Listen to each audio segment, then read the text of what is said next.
네, 안녕하십니까. 강남대로 변호사들의 이상호 변호사입니다. 오늘은 저희가 최근에 수행했던 그 사건들 중에 좀 의미 있는 판결이 최근에 선고된 것이 하나 있어서 여러분들한테 그 판결을 소개해드리는 시간을 좀 가져보려고 합니다. 사실 아직 판결이 확정된 것은 아니고 지금 이거 촬영하는 날짜가 확정 일자인데 자정을 넘어야 이제 사실 확정이 되는 거거든요. 근데 지금이 이제 저녁 9시 정도인데 아마 그 상대방인 국군재정관리단의 담당자분들도 지금쯤 퇴근을 하셨을 것 같아서 아마 이대로 확정이 되지 않을까 생각을 하고 있는 사건입니다. 먼저 사건을 좀 간단히 설명드리면 이렇습니다. 여러분들 아시는 분들은 아실 테지만 국가공무원법이나 군인사법을 보면 그 공무원이나 군인의 당연 결격 사유라는 게 있습니다.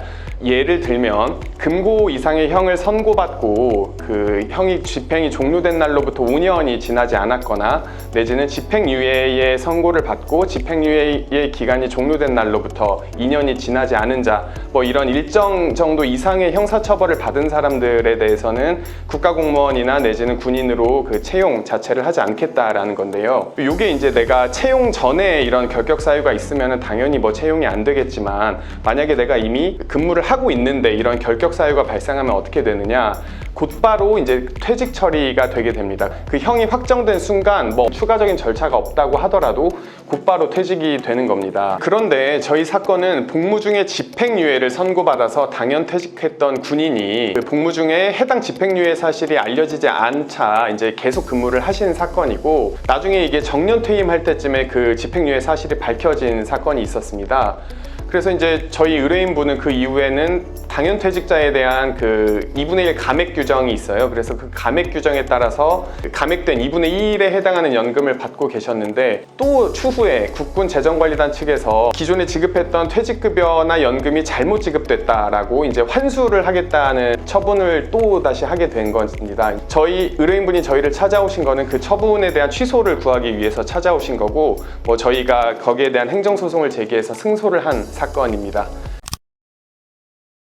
아니, 반절을 감액해서 지급하면 됐지 뭐가 문제길래 이미 준 것까지 다시 빼앗아 가느냐 라고 생각하시는 분들이 계실 수도 있을 텐데요. 이게 바로 이제 우리 법에서 규정하고 있는 소멸시효라는 것 때문입니다. 소멸시효가 뭐냐, 우리 법은 그 일정한 기간 안에 권리를 행사하지 않으면 그 권리를 소멸시켜 버리거든요. 좀 더 쉽게 생각을 해보면, 제가 친구한테 돈을 빌려줬는데 그 채권, 그 대여금 채권이 제가 있는 거지 않습니까? 근데 그걸 10년 안에 제가 행사를 하지 않는다라고 하면 저는 이 친구한테 돈을 받을 길이 없어지게 되는 겁니다.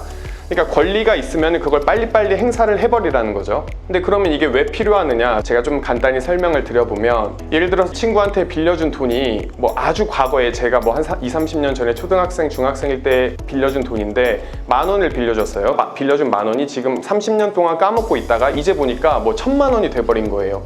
근데 이걸 이제 와서 제가 친구한테 달라라고 하면 친구도 너무 황당하겠죠. 그게 너무 큰 돈이 되어버렸고 너무 옛날 일이기 때문에 너무 당황스러울 거잖아요.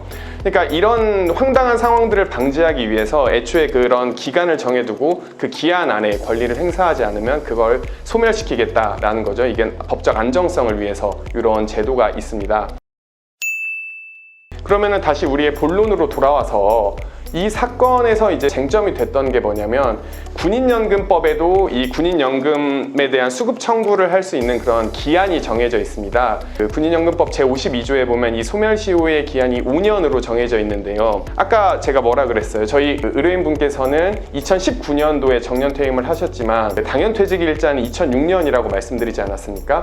그러니까 국군재정관리단이 이미 지급을 하긴 했지만 다시 한번 생각해보니, 아니 너는 2006년에 전역을 한 사람인데 그러면은 그로부터 5년이 지난 2011년도에 이미 소멸시효가 완성을 했기 때문에 19년 이후에 청구한 거는 소멸시효가 완성한 이후에 청구라서 사실상 너한테는 그 퇴직연금을 수급할 권한이 없는 것이고 우리도 거기에 대해서 지급할 의무가 없는 거다. 근데 그럼에도 불구하고 이게 잘못 지급이 된 거기 때문에 그걸 다시 환수를 하겠다, 이런 취지의 사건이었거든요. 근데 이제 문제는 저희 의뢰인분께서 저희를 찾아오셨을 때에는 이미 그 환수 처분에 대한 재심 청구를 하신 상황이었고, 거기에서도 기각 재결을 받아서 즉 패소를 해서 오신 상황이었던 거죠. 그래서 그럼 저희가 행정소송을 제기하면서 이 취소를 위해서 주장한 것들이 무엇이냐 말씀드리면, 이렇게 세 가지를 저희가 주장을 했었습니다.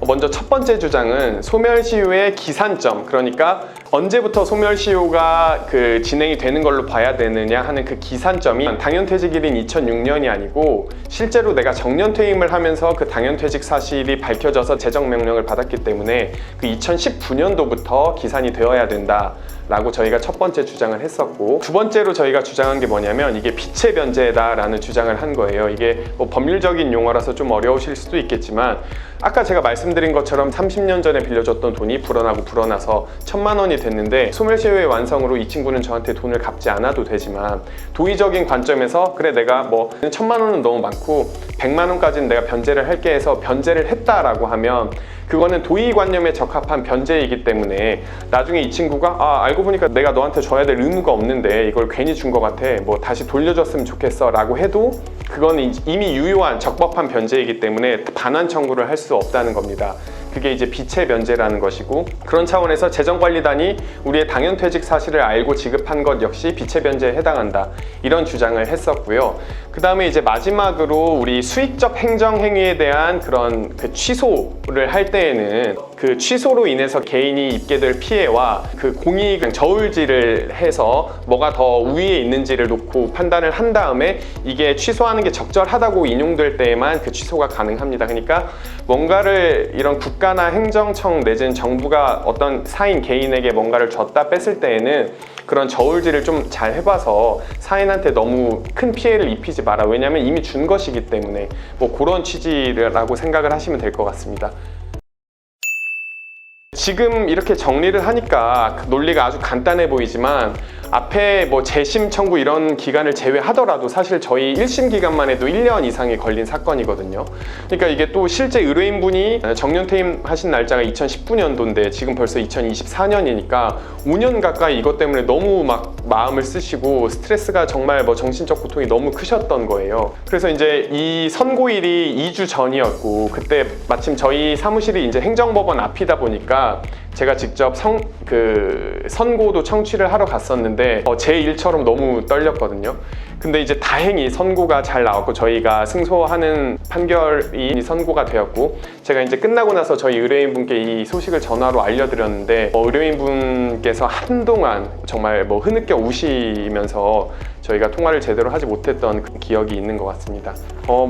아무튼 오늘 소개해드린 이 사건은 뭐 저희가 최근에 수행했던 사건들 중에서 좀 케이스 자체도 사실관계도 좀 특이한 사건이기도 했고 결과도 굉장히 좋았던 사건이기 때문에 이렇게 한번 소개를 해드리게 되었고요. 뭐 다음에도 또 이런 소개해드릴 만한 사건이 생긴다고 하면 좀 다시 한번 이런 시간을 가져보도록 하겠습니다. 지금까지 법률사무소 사유의 이상호 변호사였습니다. 감사합니다.